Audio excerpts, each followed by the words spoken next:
नमस्कार, मैं सहायक प्राध्यापिका संजीवनी पाटिल, हिंदी विभाग प्रमुख, कला वाणिज्य और विज्ञान महाविद्यालय गढ़हिंग्लज।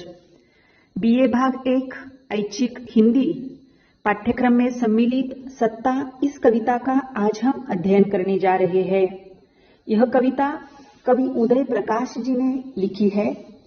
हिंदी साहित्य के अंतर्गत उदय प्रकाश जी कवि, कथाकार, पत्रकार, अनुवादक, समीक्षक और फिल्मकार के रूप में चर्चित है। उदय प्रकाश जी जनवादी विश्व दृष्टि रखने वाले कवि है। उदय प्रकाश जी ने कविता, कहानी, निबंध, आलोचना, पटकथा लेखन, निर्देशक और अनुवाद पर अपनी लेखनी चलाई है। उदय प्रकाश की कुछ कृतियों के अंग्रेजी, जर्मन, जापानी एवं अन्य अंतर्राष्ट्रीय भाषाओं में अनुवाद भी उपलब्ध है। इनकी कई कहानियों के नाट्य रूपांतर और सफल मंचन हुए हैं। उदय प्रकाश के अब तक 5 कविता संग्रह प्रकाशित हो चुके हैं। हिंदी साहित्य जगत में एक प्रमुख और लोकप्रिय कवि के रूप में उदय प्रकाश जी प्रसिद्ध है। आइए देखते हैं उनका जीवन परिचय। उदय प्रकाश जी का जन्म 1 जनवरी 1952 में मध्य प्रदेश में स्थित शहडोल जिले के सीतापुर गांव में हुआ। इनका बालपन और प्राथमिक शिक्षा यहीं पर पूरी हुई। इन्होंने विज्ञान में स्नातक तथा स्वर्ण पदक सहित सागर विश्वविद्यालय से हिंदी साहित्य में स्नातकोत्तर उपाधि प्राप्त की है। सन 1975 से लेकर 76 तक वे जवाहरलाल नेहरू विश्वविद्यालय में एक शोध छात्र रहे। इनको अध्यापन, प्रशासन, पत्रकारिता तथा जनसंचार माध्यमों में काम करने का लंबा अनुभव है। हिंदी साहित्य प्रेमियों के लिए उदय प्रकाश का नाम नया नहीं है। हिंदी साहित्य जगत में उदय प्रकाश कवि, कथाकार, पत्रकार एवं फिल्मकार के रूप में चर्चित है। उदय प्रकाश जनवादी विश्व दृष्टि रखने वाले कवि हैं। इनकी कविताओं में जीवन के ठोस अनुभव संपूर्णता और सहजता के साथ आते हैं।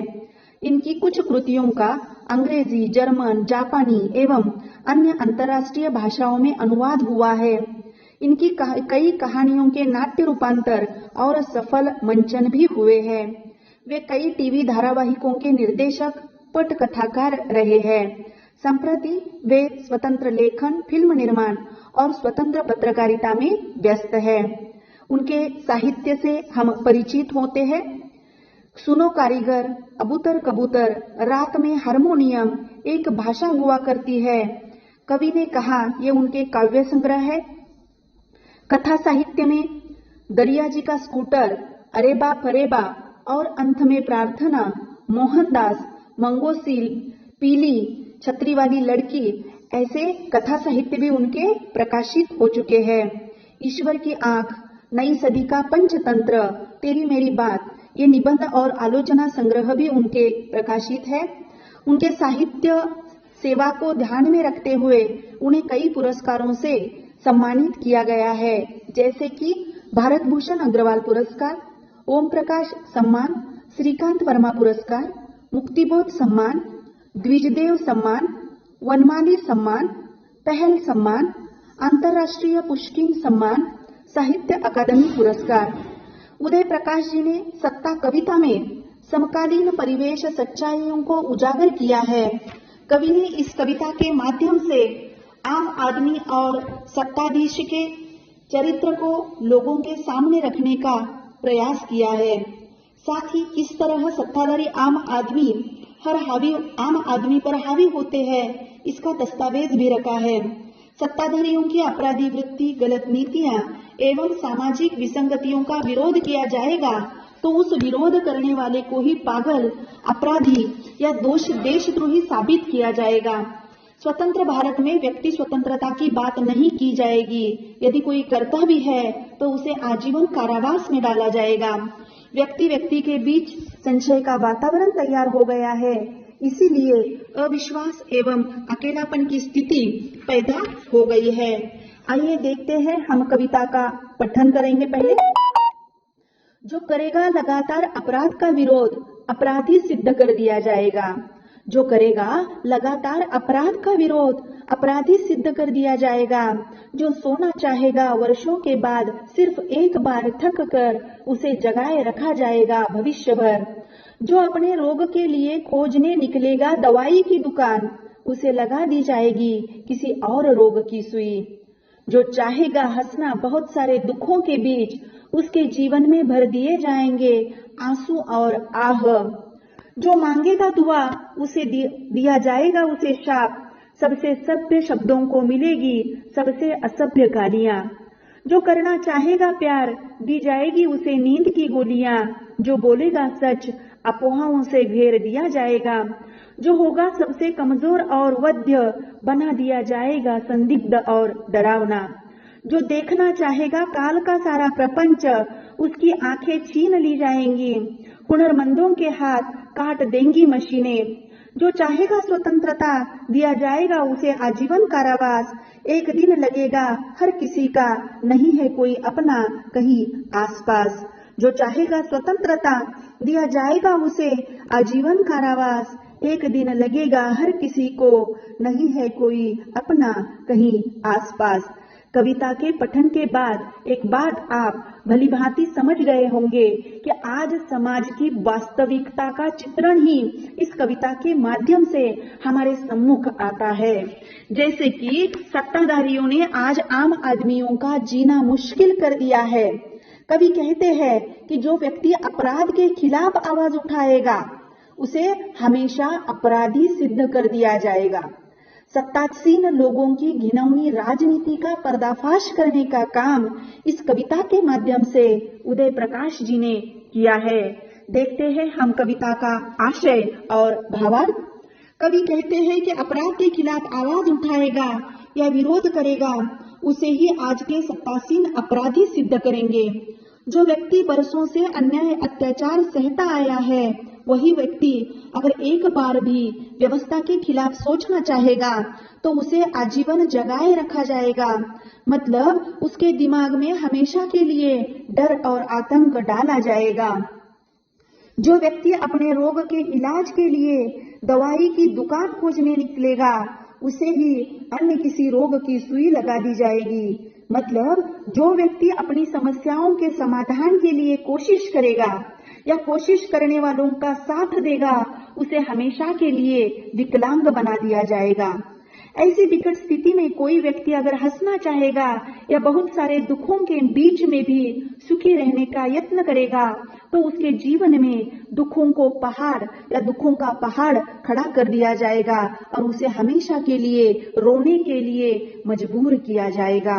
जो अपने और अपने समाज के हित के लिए दुआ मांगेगा, उसे शाप दिया जाएगा। उसके सबसे मीठे शब्दों को मिलेगी सबसे असभ्य गालियां। मतलब सत्तासीन गरीबों के भलाई के बारे में सोचते नहीं, और यदि कोई समाज का हित चाहता भी है तो उसे असभ्य गालियां दी जाती है। जो प्यार करना चाहता है उसे नींद की गोलियां खिलाई जाती है।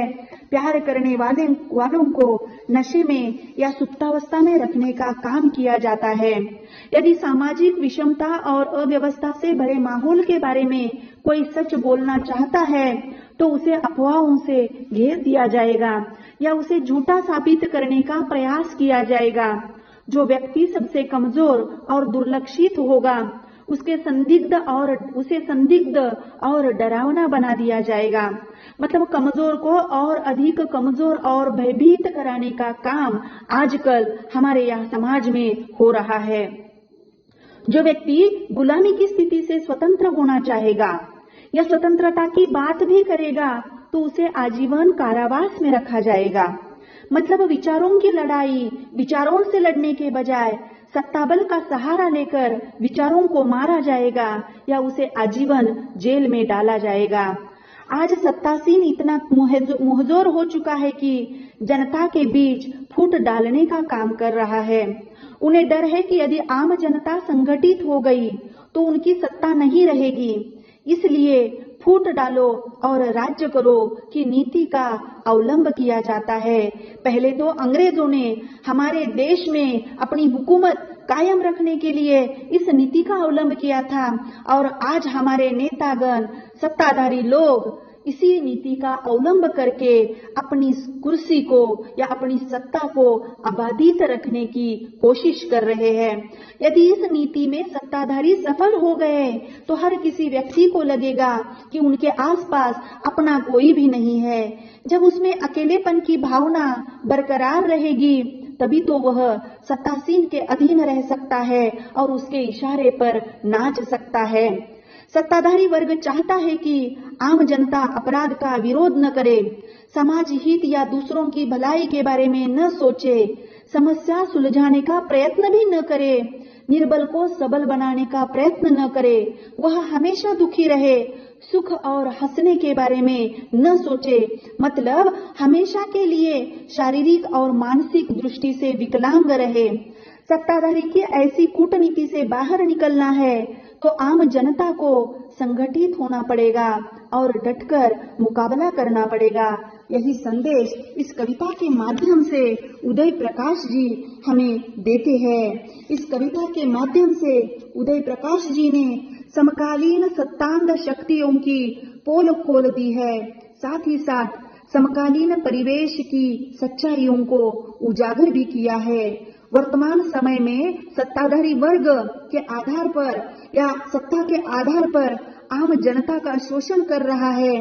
सत्ताधारी अंग्रेजी नीति अपनाकर समाज में फूट डालकर सत्ता में बने रहना चाहते हैं। स्वतंत्रता के बाद संस्थानों को भारत में विलीन तो कर दिया, परंतु उन्हीं संस्थानों के प्रमुख ने अपना चोला बदलकर सत्ता का भोग लेना आरंभ कर दिया। उनके पास पैसा है, बल है, सत्ता है, इसीलिए आज वे सत्ताधारी लोग आम जनता पर हुकूमत करते हैं, शासन चलाते हैं, उन्हें अपने आधिपत्य में रहने के लिए मजबूर करते हैं। यदि आप आम आदमी इनके खिलाफ आवाज उठाने का प्रयत्न करता है तो इनकी आवाज दबाने का प्रयत्न ही नहीं बल्कि उनकी आवाज ही बंद कर दी जाती है। छात्रों, इस कविता के माध्यम से उदय प्रकाश जी ने हमें राजनीति की तिकड़मबाजी से परिचित करने का काम किया है। धन्यवाद।